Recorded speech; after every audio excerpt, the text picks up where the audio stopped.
Hello, everyone.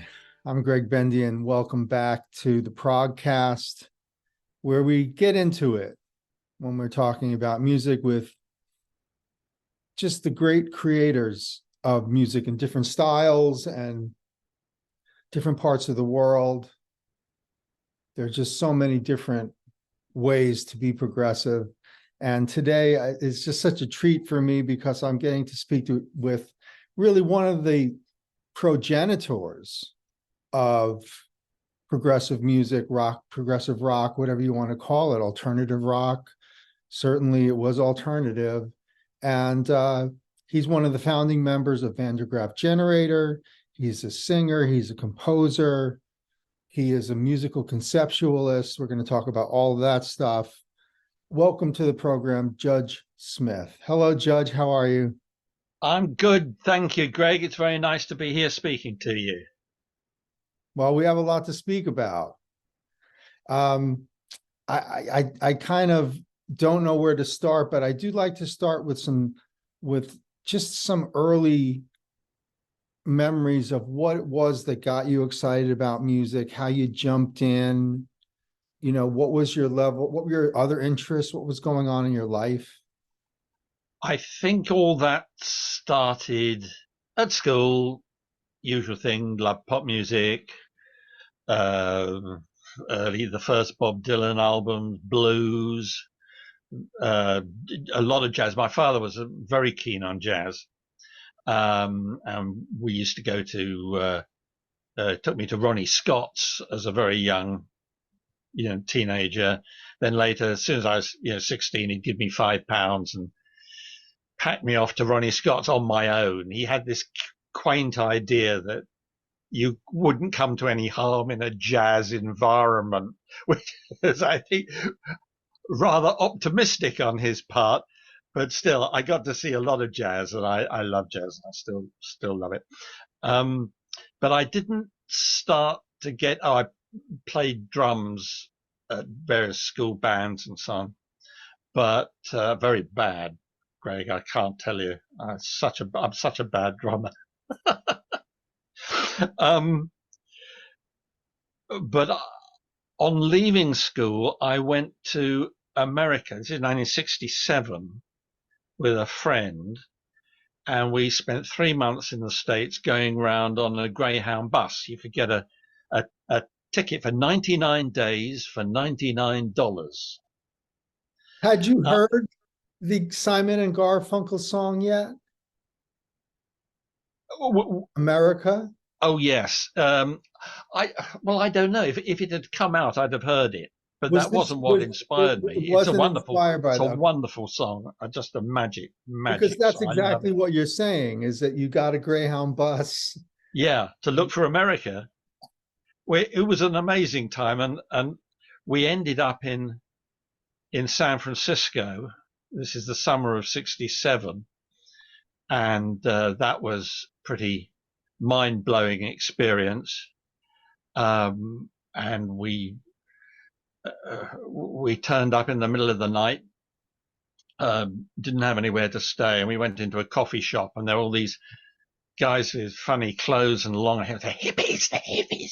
Let's go and sit down and talk to the hippies. Mhm. So, which we duly did, and they were a band, and they uh, offered to put us up in one of those lovely old houses in San Francisco on the steep hills House. with a couple of wonderful girls, and yeah, Country Joe and the Fish.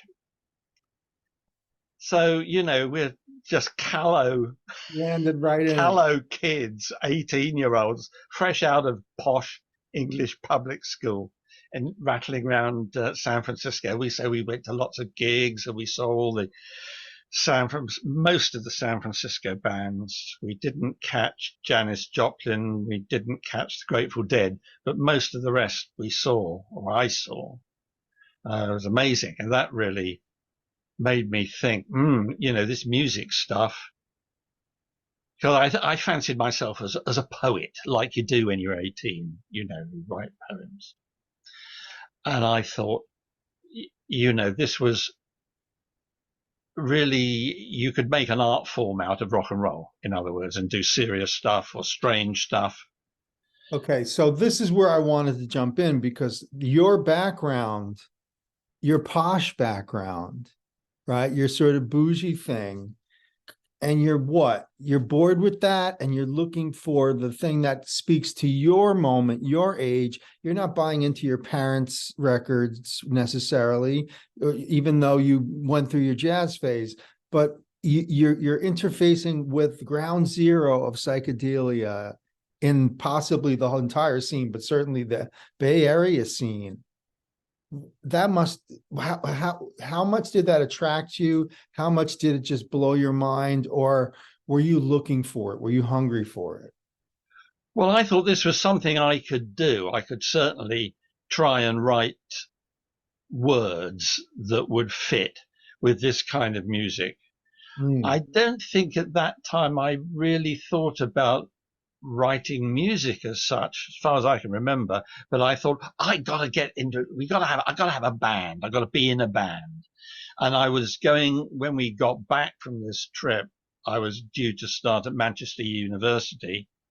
So I thought that's where I'll try and, do something to do with rock and roll of some sort. I didn't know what. I thought, well, maybe I can sing, or I can try and play the drums, or I can write lyrics, or, I wanted to get involved because it seemed to be a really interesting scene. And maybe little did you know, good lyricists were badly needed. Yeah, it's true. It's true. There's a whole lot of... Fripp figured it out. He's like, you got to get a guy. He's like, you can't just have somebody write some more. I want lyrics. Get that guy. Get Sinfield. Get Palmer James. We can't do this. That's interesting, right? Because the role of the lyricist is tantamount to just like it's all based, all the music is coming out of the imagery and the words, isn't it? Yeah, I think so. I mean, I was always keen on it, and I in subsequent years I was not that excited by prog rock lyrics, shall we say. I thought they were wet. Well, let's talk a little bit about that, because this fascinates me. You're there, it's happening. All these bands we want to, maybe you want to mention, yes, Genesis, King Crimson, whatever. You're involved in your own thing. But I'm really curious, what are the pros and cons, or what are the strengths and weaknesses of so-called prog rock come on from your perspective? Well, I didn't like the period, and it was quite a long period. I guess about 20 years, when prog meant you sounded like Genesis or you sounded like Yes. That's post-prog. Marillion, right? You had to sound that way, and the keyboards had to sound like that. The changes were those kind of changes, and I thought, God, this is awful. But when we started the Van der Graaf with progressive rock, I don't think anybody called it prog, but progressive rock was a respectable, worthy sort of description. We sometimes said underground music or progressive music, but I think in more recent years, the definition of prog has widened out very satisfactorily. So, it covers all kinds of stuff, jazz interfaces. Zappa is now often referred to as a prog artist, which you never would have been in the 1980s and 1990s, for example, and I think it's settled down into a much more satisfactory kind of definition. The big glossy prog magazines have got a lot of really interesting stuff in them. Well, it's just become a larger tent. Yeah. As it should be, because I point to another sort of auspicious moment in this whole discussion, which is if you look at Return to Forever's album, Romantic Warrior, is it jazz rock? Is it a prog rock album? Both sides agree that's a great album. Yeah. So you have the union of that where you're just saying, so what are we doing here? What are we really trying to do? It's everything that it is. And each thing has a percentage of what makes it jazz, what makes it orchestral, what makes it Eastern, what makes it down home, bluesy, so you're looking at I think it's always a game of percentages. And not to knock you off your train of thought, but yes, this is a healthy thing that we now have a larger tent. Yeah. Mahavishnu Project is playing on prog festivals around the world, and as it should be, because I happen to know McLaughlin was influenced and inspired by Zappa. And for a lot of us in America, Zappa's ground zero for the movement of bringing any elements together and not giving a fuck. And for me, that, he was the touchstone from very, very early on, right the way through. I just love that stuff. Do you remember Freak Out and Revolver being simultaneous? Oh, yes, that's true. That's true. Well, I love them both. Beatles is fantastic. I've always been, I like melody. I like tunes and riffs.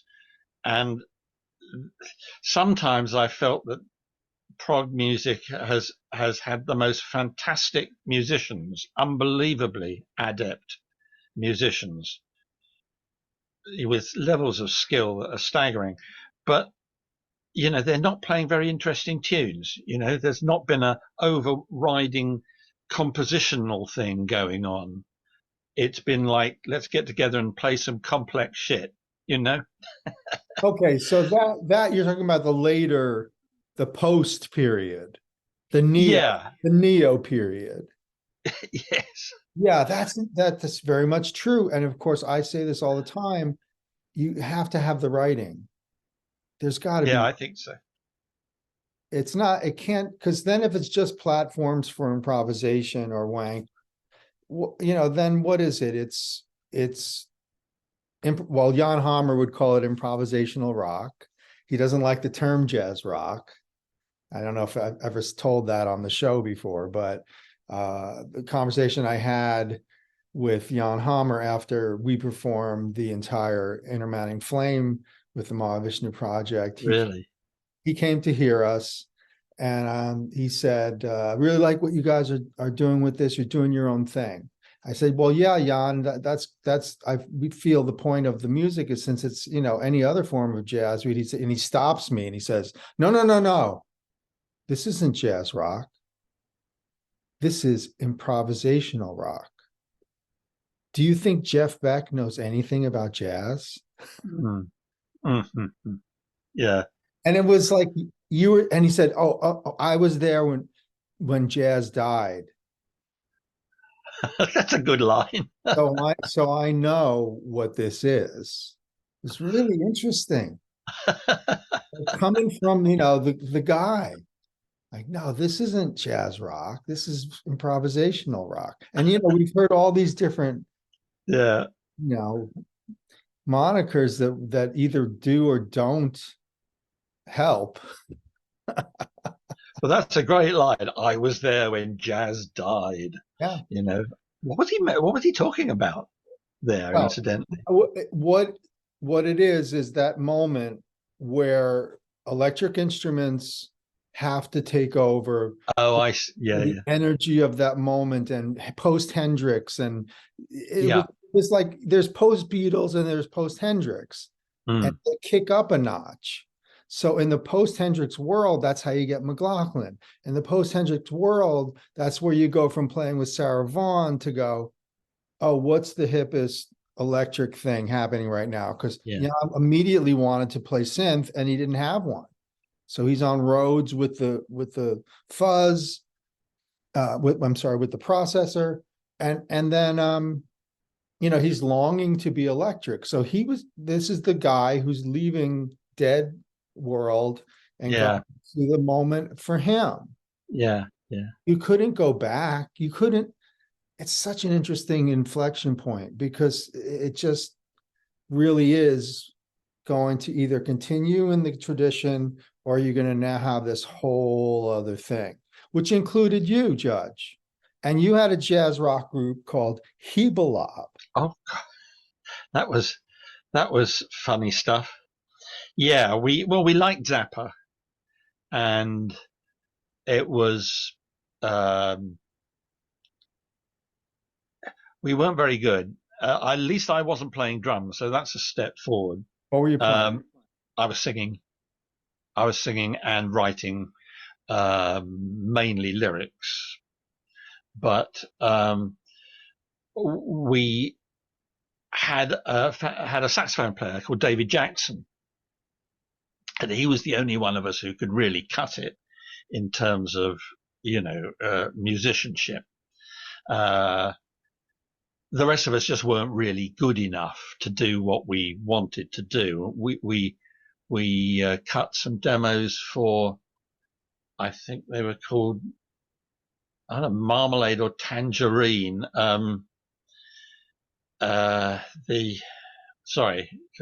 With age comes forgetting names.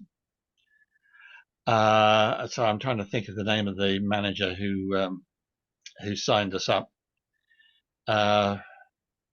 He managed Magma and was the Rolling Stones' first manager, in fact. Giorgio Gomelski. That's it. It comes eventually, through the. And I should have known that one. Yep. Yeah. But his record label went under, and we would have needed an awful lot of work before we'd be up to it, But it was a very interesting thing. Yeah, what was going on in that? How do you have this kind of music, jazz rock, so to speak, with a singer? Well, we liked jazzy solos. We liked solos that went all over the place. We liked the well, is that the right word? Not enharmonic. The kind of solos that aren't necessarily just running up and down the key that the music's in. Stuff that goes all over the shop. Okay. Jazz, what jazz does. Right. And we like that in terms of solos or what instrumentals would do. And we like rock structures and song structures and voice verses, middle eight, choruses, and so on.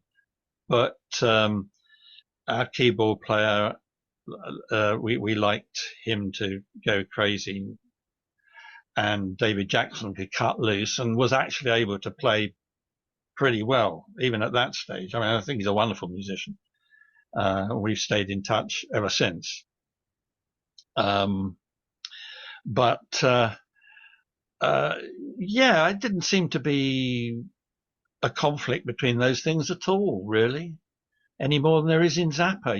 He has songs where there's pretty straightforward melody lines, often very, very beautiful melody lines. And then there's an instrumental break that's absolutely crazy, So we like that kind of stuff. And I think it's really interesting to point to those two places, the Beatles and Zappa, because you can't say they didn't get there at the same time in their own way. Yeah. In a post doo-wop world, in a post light classical world. And they've heard a lot of music already. And now they're brash and young, and they're going to do something different. And you're right there in the thick of it. What's percolating with you and Pete Hammill around that time? Well, this Hebelob happened after. I understand we're jumping around in time a little bit, but let's get back a little bit to that moment with Pete Hammill. Well, that was while we were both at Manchester University, and we both were interested in starting a band. And there was a a sort of a meeting or a flyer went up for anybody who was interested in rock and roll, playing in a band, meet up in a certain room in the university, and about 20 people turned up. And there was this young dude there strumming a guitar and singing in a very lovely voice. And I thought, oh, hang on, he's good. So I asked him, I said, I don't know that song. It's a very good song. He said, oh, it's one of mine. I said, really? You got any more? And he said, oh, yeah, about 30 or 40. Oh, really? Have you ever thought about, being well, he was really a folk singer then. But he was great. I mean, he could sing. He looked the part. He's very handsome and, a babe magnet kind of thing. And I just wanted to be in a band. And so we started something together that was the Graff Generator. And it was just the two of us for a while. And we played in underground clubs in Manchester. We supported Mark Bolan on one occasion, Tyrannosaurus Rex. Were there interesting run-ins in that? Well, yeah, he didn't like us. He thought in some way we nicked his formula of, lovely guitar player and weirdy guy playing percussion and mucking about on the side like Steve Peregrine took. Were you were you checking them out? No, it was all Peter stuff already written. I was playing silly instruments and nose flutes and bongos and stuff because that's all I could do. I couldn't do anything else. But you were writing the words, right? Hmm? You're doing the lyrics. I'm doing some lyrics, yes. We did do some co-writing together, but he was always very accomplished. He was an accomplished lyricist at that point and had a lot of great songs on his own. So, I don't take, but we did some collaboration. But when we left university and got some tapes heard by Mercury Records and got signed up to Mercury and came down to London, left our university after 1 year. What were you studying at university? I was doing drama. So the theatrical element of rock performance appealed to me very much. And in fact, the most significant thing, I mean, the bands we got in our student union at that time are just unbelievable. I've seen Jimi Hendrix came. I know this happens, and it happened in my era in the early 80s. So you had somebody at your school that was bringing in these acts. Yeah. Hendrix? We had what? Oh, yeah, Hendrix. He was fantastic. But the early Pink Floyd and Stevie Wonder. But the most extraordinary and influential thing that we saw was Arthur Brown, Crazy World of Arthur Brown, which was a total, a major experience. And he had it was just organ, bass and drums, and him doing this wild stuff at the front. It was just mesmeric and appealed to me very much as a, being interested in theatre and was studying drama and so on. It was just 68, total performance. 68, 69? Yeah. Yeah, 68. 68, Arthur Brown is out doing this stuff. Yeah. And you must have been gobsmacked. We were. And it led to Van der Graaf Generator being an organ-based band rather than a guitar-based band, at least in the earlier years. Hamill's plays a lot of electric guitar now and so on. But to start with, it was an organ. based band, and that comes from Arthur Brown. And in many years later, I got to know Arthur pretty well, and He's cool. a magnificent man. Cool. So nice to have an idol that didn't have, feet of clay. He was I even got some singing lessons off him. But a splendid man. Yeah, amazing musician, serious about the craft.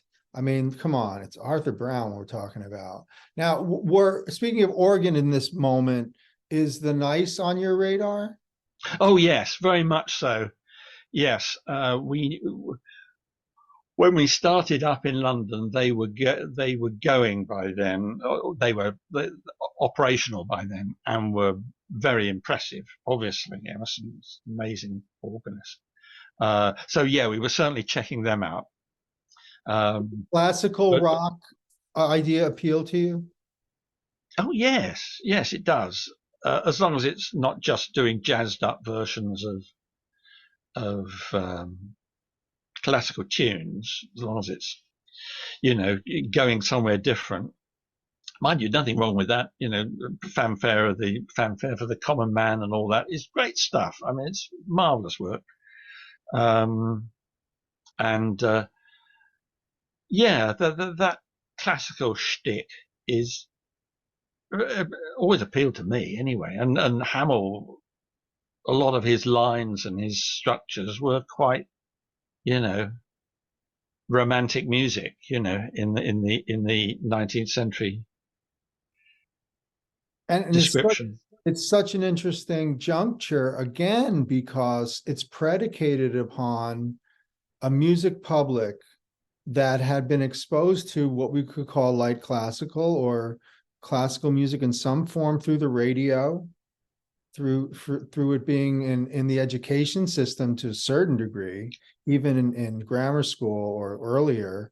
You're going to have this foundational knowledge of what a classical tune is, and when you hear it played in a rock fashion, you'd get the reference. I mean, you would still think it's beautiful music, but Emerson in the middle of Knife Edge going into Bach is incredibly effective, but I didn't know the Bach when I heard it. Well, for me, a lot of those classical composers seem to my ears to be playing rock and roll. Shostakovich and Stravinsky,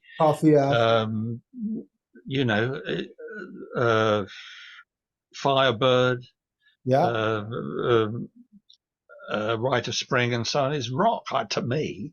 Well, and it doesn't seem to me a very separate thing. I mean, he hasn't got drum. Well, they have got drums bashing away quite often, but I've never seen too much of a break between these things. And I mean, I've used classical tropes in terms of orchestration, and I did my Requiem Mass. Yes, my biggest piece really is that, with a big choir, 4 trumpets, 4 trombones, and a rock band. And a lot of that is quite classical. Who are your favorite composers? Zappa, Holst, Stravinsky, Shostakovich. Oh God, now the brain's going to go now. American guy, worked with player piano only. Conlon Nancarrow. Yeah, Nancarrow. I just love that stuff. I've got all that, even though I can't remember his name. Yeah. That just staggers me. Predates Zappa's use of the synclavier for automation. Yeah. Very interestingly, apparently, so the story goes, Zappa offered to set Nancarrow up with some music technology to maybe help him bypass this very lengthy and arduous process of punching the holes in the thing. But of course, as far as I know, there's no software that allows you to have multiple time bases going at the same time. There is now. Yeah, not at my affordability. I use Logic, and Understood. you can't have something going at 60 beats a minute and then another track going at 70 beats a minute, which is what Nankara was doing all the time. Things were slowing down and speeding up. Ratios, yeah. Ratio, and you can't. I'd have tried mucking around with that, but I haven't found a way to do it in a standard sort of. I mean, you can do it. You can calculate it, I suppose. Stretch things out, So, compress things in. so the composers you're talking about are interesting. Would Charles Ives have been in there at all? Well, I don't know a lot of Charles Ives. I know the famous bits, Yes. the famous ones, but I've never I've never gone into him in detail. I'm sure I would like him because he had simultaneous things playing at the same time, didn't he? Different sections of the orchestra would play separate things. Yes, I I would remember have as to. a sorry, I was just going to say I remember as a boy I used to like going around the school's music, what we call the music school, separate building, lots of little studios with people playing instruments. I used to like just sitting in the hall and you could hear all this random music coming at you that had no relation with anything but was meeting in the middle. And I found that very stimulating. I enjoyed that. That's a very, very interesting thing. And when we talk about environmental music and atmospheric music, that's another area you're very interested in. Yeah, I guess so. I've never gone into that thing where you record in the trees and you're recording. I don't use natural sounds very much. A few as special effects or gags or whatever, but But creating an um, atmosphere. oh yeah, sure. I mean, if music doesn't create an atmosphere, what's the point in doing it? Sorry, I misunderstood. There's Yeah. a lot of people want to get it all back to nature and so on. That's why I thought you were talking about Yeah. that. Um, the area that you live in is so interesting to me, Glastonboro. Oh Glaston, yeah, yeah. I've always had a love for the place and the tours and just this whole otherworldly quality to it. it's very true. It is very strange. I mean, it is very, very interesting. There's a lot of music going on, but all of tends to be of a certain type, a lot of folk based stuff. And some of it is very, very good indeed. It has to be said. Um, I've done one album with Glastonbury musicians that was very interesting What's that? experience. It's called Towers Open Fire, which is a quote from William Burroughs, who I like. Um, and that was using local musicians, and kind of folk open tunings, and guitar stuff, guitar music, acoustic guitar music, which I hadn't really done a lot of. So that was an interesting experience. But I think all, almost all my stuff is very different from. It's all very varied, which I don't think has done my career any good at all. There's all the records are extremely different. Some people like that, but I don't think it's a formula for becoming popular because people don't know what the next record's going to be. Well, you're my and our hero in this regard, as are your contemporaries, in that we felt, and I'm happy to share this with you, we felt that you showed that it's really about as many different aspects of your musicality as possible, and you should be searching and you should be moving forward, and you're not really just purveying one thing. And so, yes, I mean, you're talking to a kindred spirit, or some of your progeny, because I don't do the same thing if I can help it twice, but try to No, remain creative, try to, have my tropes, but yeah. go take it into another area, take it into a different place and see can if it stand on its 2 feet if you have a cool concept. I'm Well, I sorry. wasn't having seen you playing drums. I certainly wasn't expecting the tune percussion stuff I found. Whoa, he's doing that too.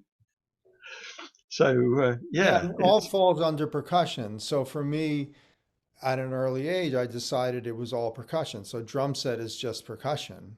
mm, It's just a setup of percussion instruments. And we have percussion instruments that are just tuned. What a lovely thing. I can play melodies now. I don't just have to bang about, And a vibraphone is such a beautiful sound. it is wonderful, isn't it? Yeah, Oh, my father had so many, Milt Jackson and MJQ and Brubeck and all that.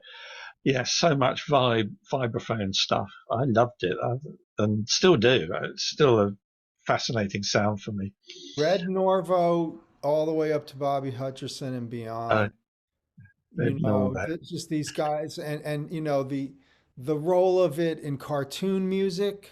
Yeah, Only recently start to realize what I was hearing in cartoon, and I think you mentioned off camera novelty recordings. yeah. I love xylophone. It's funny. It makes me laugh. Yeah. It's and um, also it when Zappa uses it, it's just like it's just machine gun and it cuts through everything. oh, You want to cut Ruth through a rock Wood. band? Yes, Ruth. Oh God, what a heroine! As a young man, you just thought, "Oh my God, this is the ultimate woman." She looks beautiful and she plays Nailing it. fabulous percussion. And her the keys of the instrument had been drilled and with attached with pickups, which is something that had never really been done. That he kind of in the frontier of that. Really, I didn't Yeah, know that. yeah. Because if you look at the live footage, you can see that if there are mics above it, that would be really unusual because the vibraphone and the marimba are both drilled to have pickups. Ah, And I guess he figured out a way where they get away with it. yeah, He's concerned about tone, but no, I mean, then there's this guy now, um, Mike, that's playing in Les Claypool's group, is doing a pickup system underneath each key, which I guess is not where I'd want at the end of the key for the tone to be. I want to have more of the attack, but whatever works, he uses hard mallets. yeah. But yeah, so you're into all the tune percussion and all that stuff. That's really cool. It's underrated. Yes, I agree. I agree. Not that I'm. I mean, my my music's pretty simple. It's pretty simple. I don't.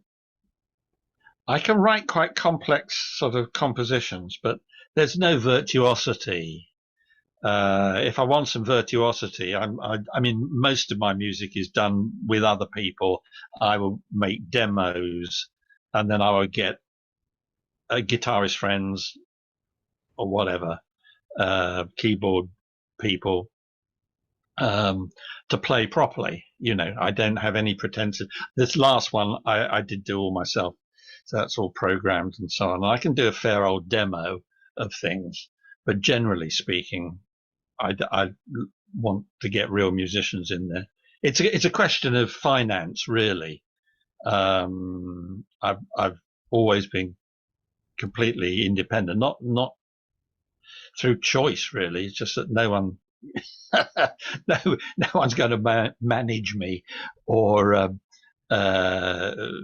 put out my records on a record label. I've had a couple of things out financed by other people, but generally it's self-financing, which means that my budget is very, very low. So doing things in my own studio, I've got a little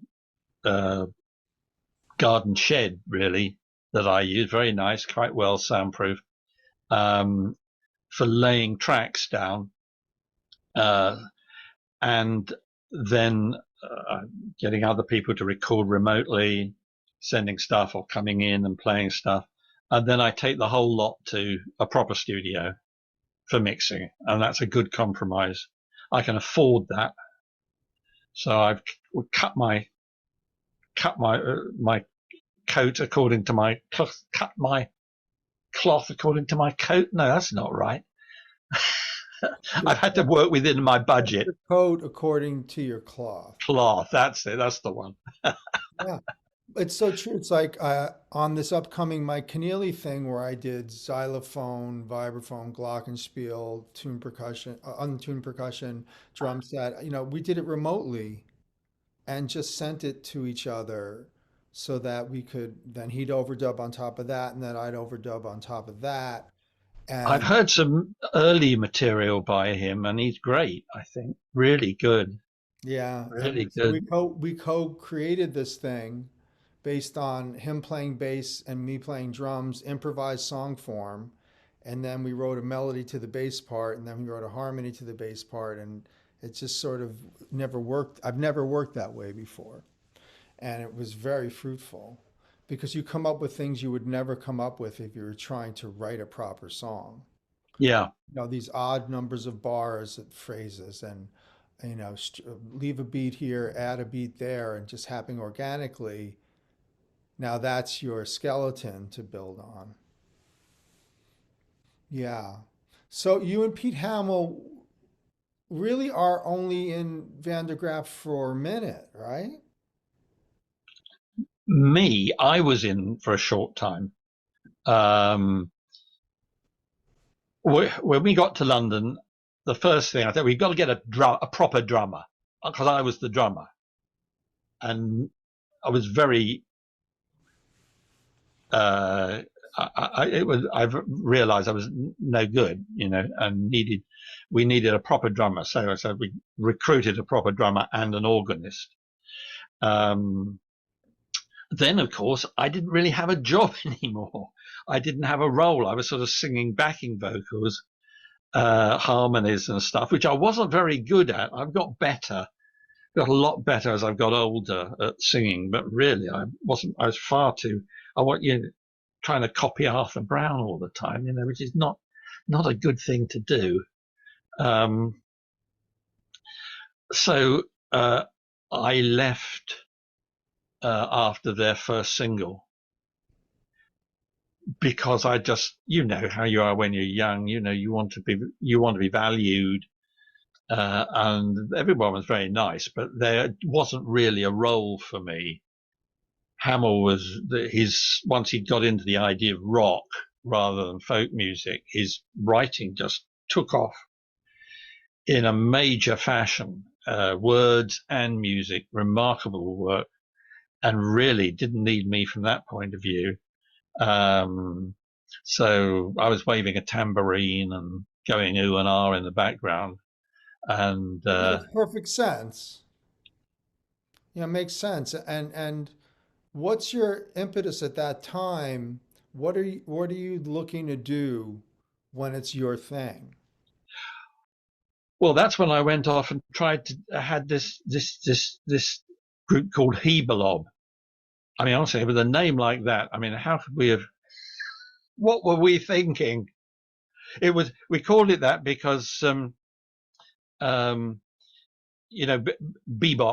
was called bebop because it's what it sounds like. Bebop, bebop, and we said, well, there ought to be a similar word for, Albert Ayler and all these kind of avant-garde saxophone players that we like.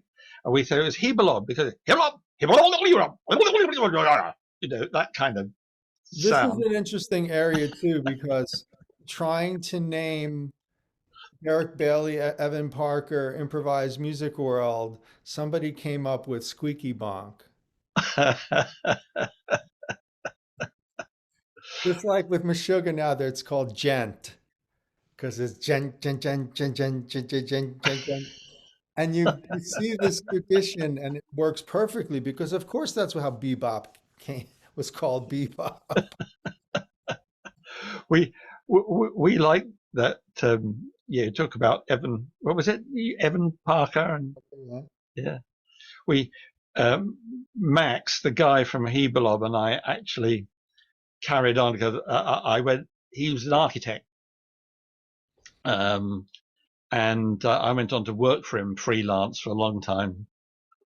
And we had an avant-garde group called the Free Art Research Trio, and that was I made a wooden drum kit of wooden boxes and old toy xylophones, uh, blocks of wood with a saw and contact microphones and so on. We got a lot of ex-army contact microphones that you attach to things. And he would go bang, bang, bang on an old Electra piano put through fuzz boxes and wah-wah pedals and so on. And we made a tremendous racket. And the idea was that it all was recorded onto a 3-minute tape loop. And then that tape loop was played back, and we play along with that. And then that was taped. And then they'd both come back, and we put another layer on top. So it was quite an interesting idea, and it sounded great. But we weren't real, we're not good musicians. I wasn't a musician at all. And all the guys working in that area are generally fantastically good musicians and very, very serious about making funny noises. Derek Bailey and all these guys, they didn't take too kindly to us because we were kind of arsing about. But we took the music seriously. We took the noises we were making very seriously, and we did some good gigs. We played at the International Carnival of Experimental Sound at the Roundhouse in 1970, 72, something like that, 73 maybe, which was a very exciting thing to do. And we played at Ronnie Scott's club. That was the peak of my ambition. Downstairs in the real club, not upstairs with the rock and roll rubbish. We actually played there on one occasion. But anyway, I'm sorry, I just wandered off there, talking about funny noises music. Well, I worked extensively with Derek Bailey. Really? Oh, yeah. Golly. From like 83 to 99, something. Oh, wow. And did a duo record with him called Banter, which is on YouTube, and then also The Sign of Four with he and Pat Metheny and me and Paul Wertico. And that was really noisy. But Banter, I'm particularly happy with. And yeah, those I know there's this intersection between you guys being aware of that, what we call, I guess, the free improv scene. Yeah. And then there's intersections with rock because Keith Tippett shows up in Crimson, James Ewer shows up in Crimson, all the different horn players show up in all these bands. Thinking of Evan Parker, he's showing up in different situations very early on. What's that like? It's like, I would assume for you, it's like you don't care. It's normal that there's no barriers. Yeah, I think that's fair. Maybe there should have been, but there weren't. We just, that sounds good. Let's have someone, going crazy on a piano. Let's do. It didn't really matter very much as long as it sounded good in the end. And it was, what was that? Hamill had a good phrase for it. I'll think of it. Proper work, work that you were really trying to do well. You weren't just doing something to get some money in. Well, what do you think of this theory Andy Partridge posited on this program? Andy said that the music of the era that you're becoming involved in is the result of having grown up with the Goon show and the radio plays that involve sound effects and funny ways of using the basic radio to try to make it come alive. And George Martin becomes the producer for the Beatles for that reason. Yes. So then, And of course, and he worked with the Goons, yes, George Martin, and also a lot of those what novelty records, one-off commercial funny records involving sound effects and wonderful stuff, which I loved. And that was George, almost invariably, you see, it's George Martin was the producer. So it's a very interesting interface that he brought all that craziness or ability to be crazy into the Beatles. It's a marriage made in heaven. Absolutely. Yeah, and Spike Jones too is important. Oh God, I love Spike Jones. I wonder how wonderful to have a kit of those cowbells. That's the most amazing instrument. It's just. I have seen one with wood blocks, chromatic Oh right. wood blocks, and then I've recorded on chromatic tubular drums. Oh right. Oh yes. Yeah. Boobams. But they're on Planet of the Apes soundtrack. They're on the Odd Couple theme on television. But it's just there's so many different ways of having tuned percussion. I think Spike Jones. Sorry, I beg your pardon. But yeah, Spike Jones. Yeah, I just a wonderful artist. I think that stuff is incredibly funny, and they're fabulous musicians. His people are just so good at what they do. It's amazing. And lots of those kind of comical groups, the Temperance Seven. Did that ever get over to America? Yeah. Wonderful, wonderful musicians. I just found that, fake 1920s jazz spoke to me in a big way. So there was all that stuff influencing as well. I guess I grew up at a lucky time, I think, when all this melting pot stuff was going on.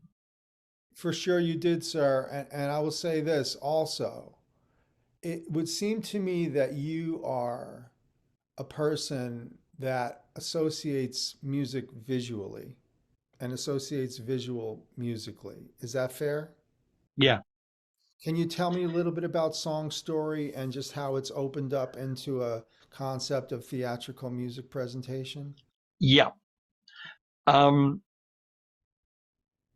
It comes really from that early Van der Graaf stage where the long song was thought to be a good thing. There was no reason why we had to write tunes that were 3 minutes long. You could do long pieces. And once you've got long pieces with structure, which again fed into becomes a prog rock trope of longs in sections. And this is sometime later. I thought, well, why can't I tell a story, a proper story, like that really makes sense, and that was stricter in its narrative.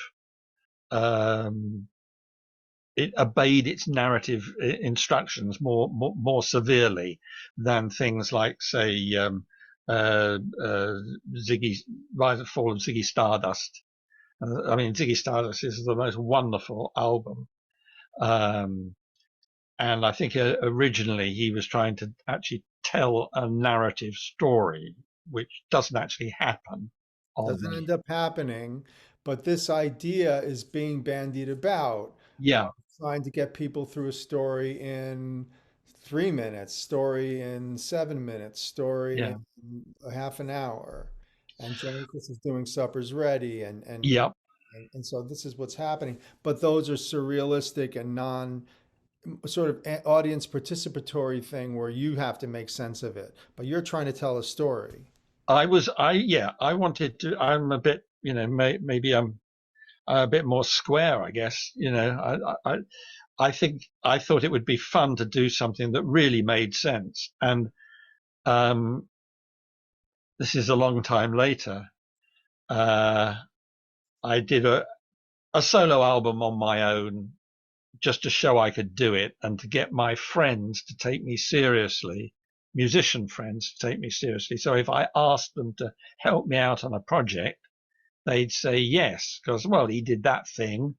That was all right. There's some good tunes on that. Fine. So, and the, so I thought, well, if I'm going to do it, it's going to be long and it's going to take me a long time to do it. So it better be something I'm really, really interested in. So I did I really liked airships.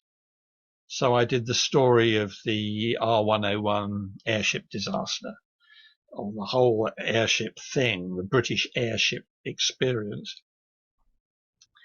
And that was, I mean, that ended up um, to two 2 hours 20 minutes. So it's big, but once I'd got into that, and everybody I knew is on that. Every friend I could get on the phone is involved in that in some way or another, and it took it took years, many years to do. Um, uh, where were we? Where were we? Where were we? A big piece, the theater. Yeah, because I could see it being done on stage. You could back projections, different people, because I wasn't the only singer. I was telling the story, but there were other characters. Peter Hammill was there singing the part of um, Lord Thompson of Cardington, the air minister who blew up in this airship, and various other people. Arthur Brown's in it. Pete Brown is a very, very good, wonderful guy. Died recently, sadly, but a good friend and very supportive of my work. He's on it playing percussion very well and singing very well. So everybody I could get involved is on, is on it. And John, I said, what can I call it? I don't want to call it a rock opera, for goodness sake. Please, no. If I don't think of something, they're going to call it a rock opera, which of course they did anyway. And John Ellis said, we'll call it a song story.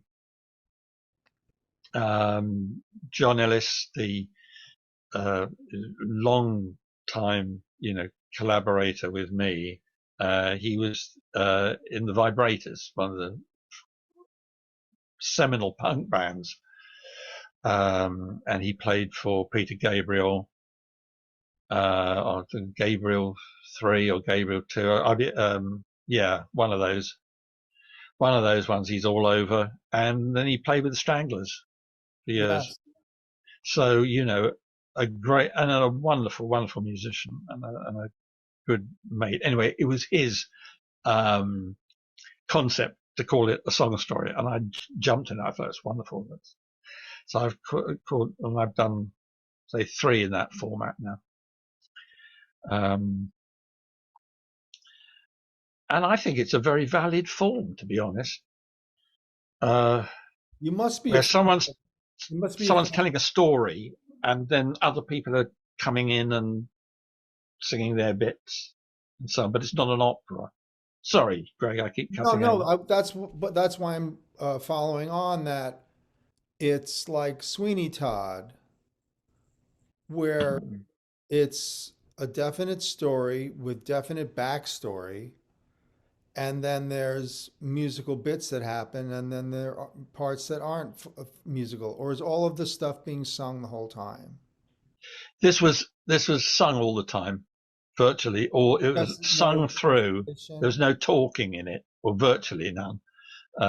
You could hear things happening in the background, but there was no narration as such. It was all sung. But I've done stuff with spoken word, as spoken word lyrics, which I like very much. And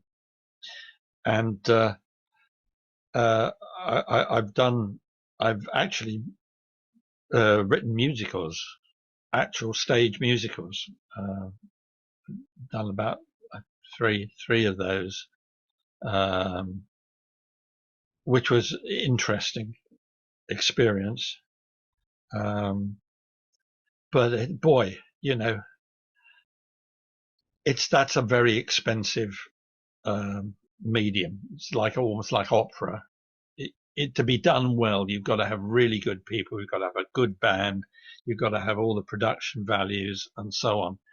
And I was doing them in what we would call provincial rep, summer stock. Is that what where you? It's one company and they do different shows, throughout a season with the same group of actors, and they were being done in that format. But we did quite well. And I learned a lot from that. And that was me writing lyrics, book and lyrics, rather than the music. Right. And this is interesting because, you're doing this up to the current moment, and you inspire me and scold me simultaneously. You've put two albums out in this 2023, and I'm struggling to get one out. So tell me about that. Well, I've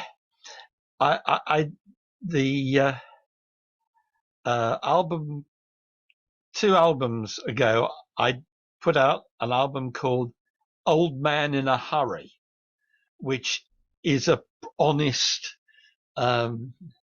description of me, and it's what happens with old men who've been artists and they suddenly realize, hey, I got more stuff that I want to do. I better get my act together. I better do stuff quickly. I better move on. Otherwise this stuff isn't going to get done. And mortality, beckons, eventually. So I thought I'd better sort of get a move on with projects that I really wanted to do, because I didn't start recording until I was in my 30s. I didn't do my own stuff because I didn't have the technology to do it with. It was only when multi-track recording systems became good enough and cheap enough, so I was able to get a 16-track Fostex half-inch and an emulator, an Emax sampler, that I was actually able to put stuff down. And I'd written a lot of songs, made lots of cassettes, little, dictaphone cassette recordings of things, which I'm still using. I'm still getting stuff out from this, vast collection of little tapes. So I didn't start. I was a late starter when it came to actually recording my own stuff. So that's one reason why, I felt I needed to speed up. So, but as I said, I've done 3 now back to back, and I finished the last one. I was really very, very happy with the new one, but I suddenly thought, oh God, you're 75, Judge, kick back for a few months, which is what I'm doing. So, yeah, I did go from that project. The next one was a thing called The Trick of the Lock, because I got back in touch with a marvelous piano player and arranger called Robert Pettigrew, Scots guy from Edinburgh, who was in my first musical, The Kibbo Kift, which was 1968. No, sorry, 1976. Sorry, I beg your pardon. 1976. And he played keyboards in the stage band for that. And anyway, I got back in touch with him, and so we did this album of piano songs. So I really liked Flanders and Swan, that tradition of the cabaret songs, if you like, where it's two guys, one guy singing, one guy playing the piano and doing harmonies. And so we did an album of material done like that, which was a thrill, a big thrill. And then I said, oh my God, I've still got so many of these little tunes, these little riffs, some of them dating from the late 60s even. You always kept tapes? Yeah. Always? Yeah, always. C60s and C120s, well, I don't know if you can still get them, but I got a lot of C3s. So that's 1.5 minutes on each side. Oh, right. Oh. So they're very, very cheap. And it was long enough for me to go, da, da, da, da, da, da, Yeah. boom, boom, boom, boom, boom, and then that would be, stored in file boxes. So you don't have to go all the way fast forward to find your bit. No, I'd write on, something that would help me remember what the riff was, and just write it on the spine. And then, I still sort of use this system. I've got a little Sony cassette player, and you can whip those things in and out very quickly as looking for a absolutely file, on a list. And the tangibility of it is nice. Absolutely. No, finding stuff is somehow easier physically than it is on a screen for me. Yeah, I agree. And I'm not anti-tech, as I said, thank God for it, because I wouldn't have been able to do anything without digital technology, really. I'd have been completely stuck, and always, at the mercy of people, musicians and so on. It doesn't sound right, at their mercy. I mean, it would be down to other people playing my stuff rather than me at least getting it most of the way there. Well, you're able to do musical direction. Yeah, I've got pretty good. I know what I want. I hear stuff in my head in great detail, and I can usually get a good simulacrum of that down onto tape these days. And where it's, I mean, won't try and do guitars or brass or saxophones or anything that's got any kind of expression, or violins or anything. That's, I'd say, look, can you play this? But it's don't kill me, Greg, but I'm a good drum programmer. I can program drums all right. It's not through choice, Greg, believe me. I would much prefer to, phone up a friend and have him come round and sit with his kit and record and so on, but I can't afford it, You need a lot of mics and a good desk and a good acoustic and all that. Well, you feel free to keep me in mind. I do plenty of tracking over here. It's so great to talk to you. Judge, your career and your output is just massive. The Well, impact. I well, I'm old, Greg. There's been a lot of time to get stuff done. And you used the time. Well, I hope so. I tried to keep busy. I've tried to keep busy, and still do. I say this, taking time off till Christmas now feels very daring and idle of me. But I think it'll do me good to lock the studio up for a month or so. Um, but I'm hoping to write a piece for David Jackson next year. David Jackson and his daughter Dory, who is a wonderful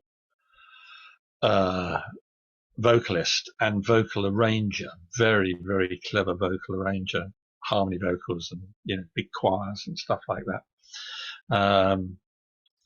So I've always liked to write for people that I know or that I could get. I mean, if I'm introduced to a virtuoso nose flute player, I'll be going, oh wow, what can I write that he can play? It's that sort of feeling when I meet people, musicians. Absolutely. Yeah. What would you do if you had that sound? Yeah, exactly, exactly. Which is exploitative, I suppose, but he gets the stuff done. Well, and also, we need more pieces for nose flute. Have you ever heard of nose flute? It's really disgusting. It's a horrible sound. I'll pay you to not write one. No, nose flutes. No, I keep on thinking, oh my God, he's going to get snot's going to start coming out in a minute. Well, I just remember all the trumpet players blowing their saliva onto the floor of the bandstand and Oh, thinking, yeah. I'm not liking it then and liking it less thinking about it now. I was very lucky on the Requiem. There's a Basque musical academic who has worked in Norway for a long time, Ricardo Odriozola. He's a conductor, also a composer, but he's a professor at the Grieg Academy there and very keen on new music and rock and roll. Mhm. He's very up. He's very well listened to, as it were, in all kinds of music, and he's become a great help for me, a great supporter of my music, and he's enabled me to do all various things that I would never ever have been able to do without him. My Requiem Mass, which I wrote as a very young man in the early 70s, but there was no way I could record it, and I never pirated from it. I never used the tunes for other things because I thought, no, it's too good. It's got to be that. And it's the full Latin Mass for the Dead. And he heard about this and became interested in it. I sent him the pencil score that I'd done with another arranger called Michael Brand, who sort of took my dictation. And I said the brass is going ba ba ba da ba ba da ba, and writing this down, and so on, in a very painstaking way, because it was before my samplers and all this kind of stuff. I couldn't make demos. And how he took that paper score and we rearranged it and reworked some stuff. And eventually I was able to record this mass. And I went over to Norway and we recorded the brass over there. He organized the brass section. I recruited a wonderful choir, the Crouch End Festival Chorus, who are a magnificent semi-professional choir in London, and put together a rock band, mostly of session musicians from the London theatre scene, who I knew one or two of. So they're mostly guys who play in the pit bands in London. The shit hot musicians. It's a very sought after, well paying gig to play have those jobs. And they were great. And also John Ellis, dear old John Ellis, playing some unbelievable solos, who has to be, I think, one of the best rock guitarists I've ever heard. I think he's extraordinary. I was able to pull out just the kind of solos I like, wild, all over the place. And we did that, and that took a big chunk out of my retirement fund. But my girlfriend said, I said, well, I can't, it's going to cost thousands and thousands of pounds. She said, no, you've got to do it. Otherwise you'll be going on your deathbed. Oh, I wish I'd done the Requiem. She said, you bloody well go and do it. So I did. And I'm very, very proud of it. I'll gladly send this to you. Please and do. That's had some very nice reviews. But again, I don't know how to promote records. Everything gets sold off my website, and I'm packaging up CDs and sticking them in the post. So this is not a major marketing exercise going on here. But tell people your website, please. Oh, my website is www.judge-smith. That's judge-smith.com. Great. You just put in Judge Smith into a search engine and it'll pop up at the top. Though I note that there is an American band called Judge Smith. Yes. They got a tidy drummer. He's a pretty good drummer. I think he's the guy who calls himself Judge Smith. How dare he? Did you anyway, file the proper papers? Oh yeah, yes, I have. But it's different continents. There are rules about that. You can have the same name on different continents. And good luck to him. For all I know, his name is Judge Smith. Of course. I don't know. Yours is Chris Judge Smith. Yeah, the Judge is real. It is a first name, a genuine first name. It's not a made-up one, not a rock and roll name. But Judge Smith sounded pretty cool.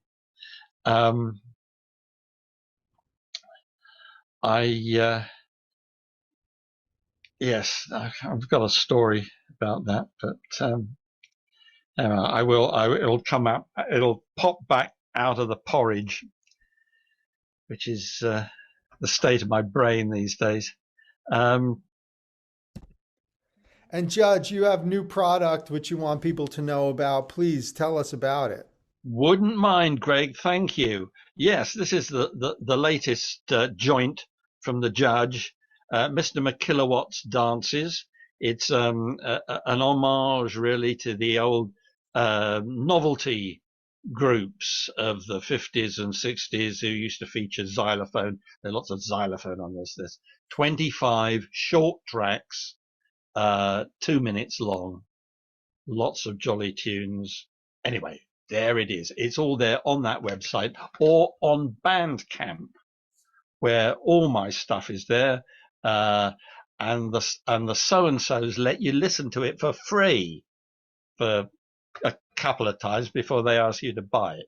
But still, there's nothing I can do about that. Go and have a listen to my stuff. And you should buy it. And it's good to support the artists on Bandcamp Fridays, which is the first Friday of every month. All the proceeds go to the artist. The platform does not take a percentage on that. And yeah, it's good. It's a good thing to do. And it is good. Look for Judge Smith's music out there, folks. It's It's such a fascinating ride, and it's been so fascinating to speak with you, Judge. And great to speak to you too, Greg. And thanks very much for the opportunity. Oh, it's been my pleasure. And people who have enjoyed this episode, I know who you are. You're out there, and this is your meat, as they used to say. Please like and subscribe and hit us on Patreon because this is the only place you're going to get this kind of stuff. Thank you, Judge Smith. See you next time. Thank you. Bye bye, Greg. Bye bye.